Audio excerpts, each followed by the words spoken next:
Hey there everyone, welcome to Peace Through Truth. It is Monday, February 16th, 2015, 9:45 a.m. as I'm recording this. Just came in from feeding the animals and doing the morning chores. Had an interesting little article I wanted to run over real quick.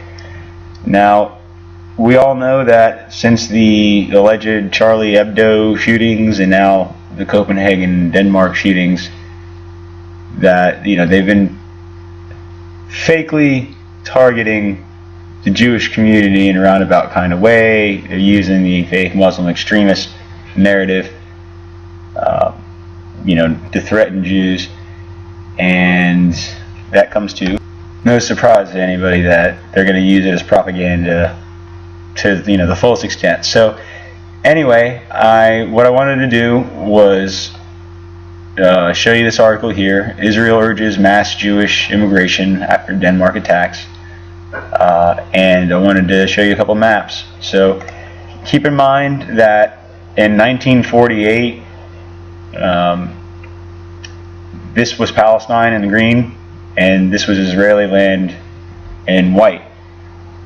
And then, the progression from then till now, Israeli controlled land is in the white, and Palestinian controlled land is in the green.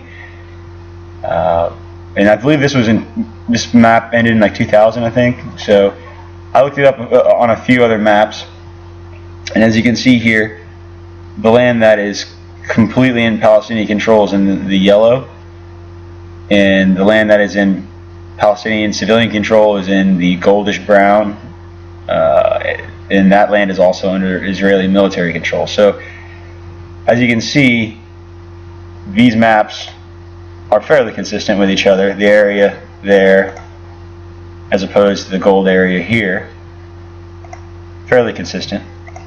Alright, and what I want to bring up is, plenty of people are pointing out, in a video Fuck You Google Plus did the other day, he pointed out that the only people that are dying in the current conflict over there I'm sorry, I'm not laughing, it's not funny, but the narrative is kind of funny. The only people that are really dying are Palestinian civilians, and that makes it a genocide. So that was a good point that he brought up. But anyway, getting back to what I was originally talking about, we had the fake Paris shootings, and now the fake Copenhagen shootings. And one of the common threads is that after each of those shootings, Netanyahu came out urging Israelis to come back home, quote unquote, to Israel. Now, if hundreds of thousands of people move from Europe into these areas, obviously there's going to be a little bit more white on this map, right? It's just, they're overrunning the Palestinians, and they're doing it as quickly as possible, and they're in overdrive essentially. But anyway, I'll shut up and get right to this article now. This one was from Bloomberg Business. I just did a quick search. This was the first one that came up on the Bing, and I don't really like, I don't like any of them, so pick your poison, really. But I found this article to be pretty telling at the end. It says, Prime Minister Benjamin Netanyahu urged Jews in Europe to move to Israel after a synagogue guard in Copenhagen was among two people allegedly shot dead in attacks that stunned the Danish capital. Assaults on the Jews in Europe are expected to continue, Netanyahu said at the weekly cabinet meeting in Jerusalem on Sunday, according to a statement from his office. Now, that's a scary statement. Expected to continue, that means you could probably expect them to continue.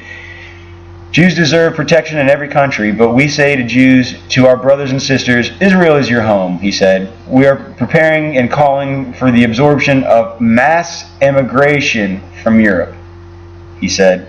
Netanyahu asked the cabinet to allocate 180 million shekels, about 46 million, to a plan to absorb new immigrants from France and Belgium, where safety concerns rose after Islamist militants attacked Jewish targets from war-ravaged Ukraine.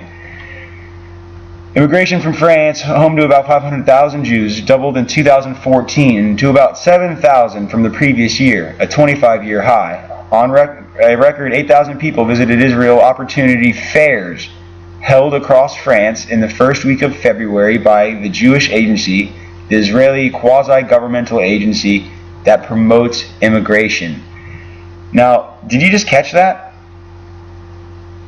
A record 8,000 people visited Israeli opportunity fairs held across France in the first week of February by the Jewish Agency, the Israeli quasi-governmental agency that promotes immigration. So they're actually having fairs recruiting immigrants to move to Israel. Now, once again, I'd like to point out, even though it's now on the white, Israel is not that big. If they're just going to continue and continue and continue to encourage people to migrate from Europe to this area, these Palestinians are going to get pushed out. It's just, look at the progression.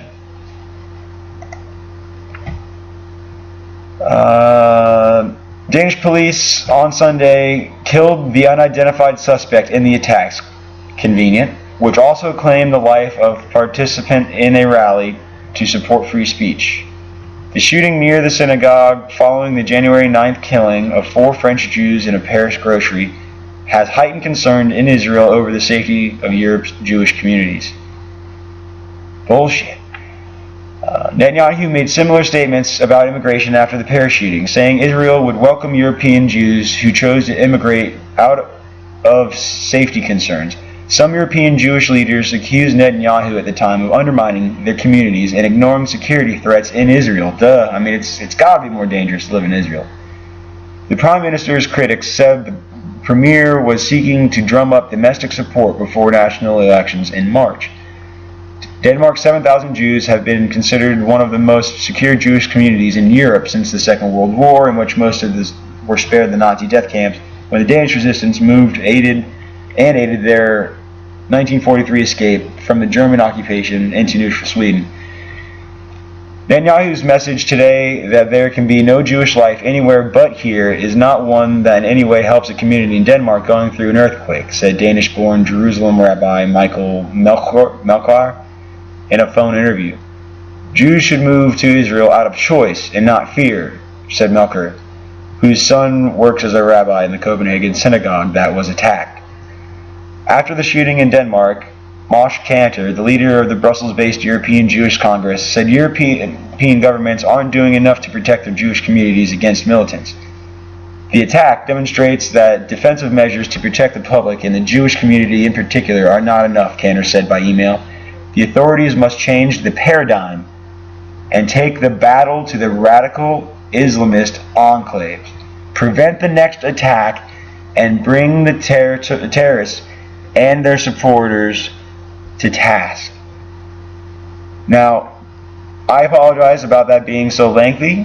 I know I'm not the best narrator, but I felt like this whole last paragraph was really important.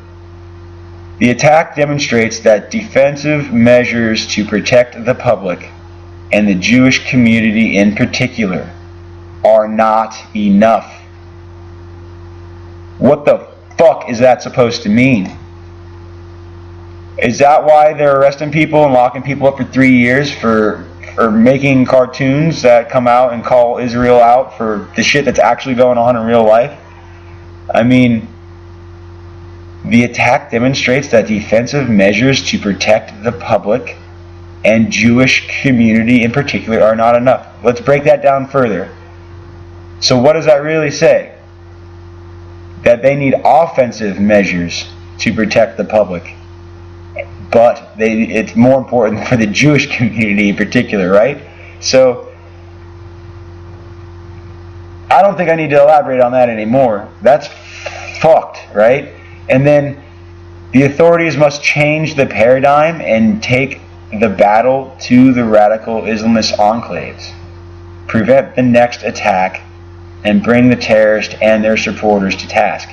Now, I'm not Islamic in any way, but I actually went to high school, with a Palestinian family, some brothers, and I I'll tell you what, man, they're kick-ass guys just like you and me.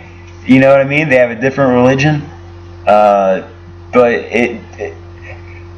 you know, they're the human race. They're the same race. They just have different beliefs. You know, and to think that the Jews get to play us and these fake fears against us to somehow go on to take offensive measures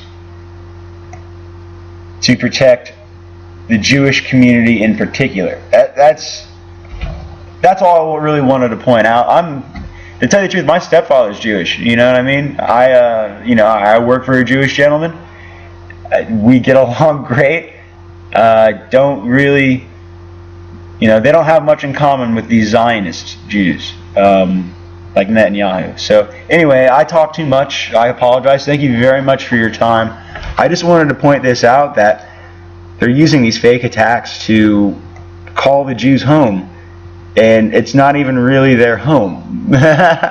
You know what I mean? So yeah, that's all I've got for now. I just wanted to bring that up. Thank you guys for watching. Take care.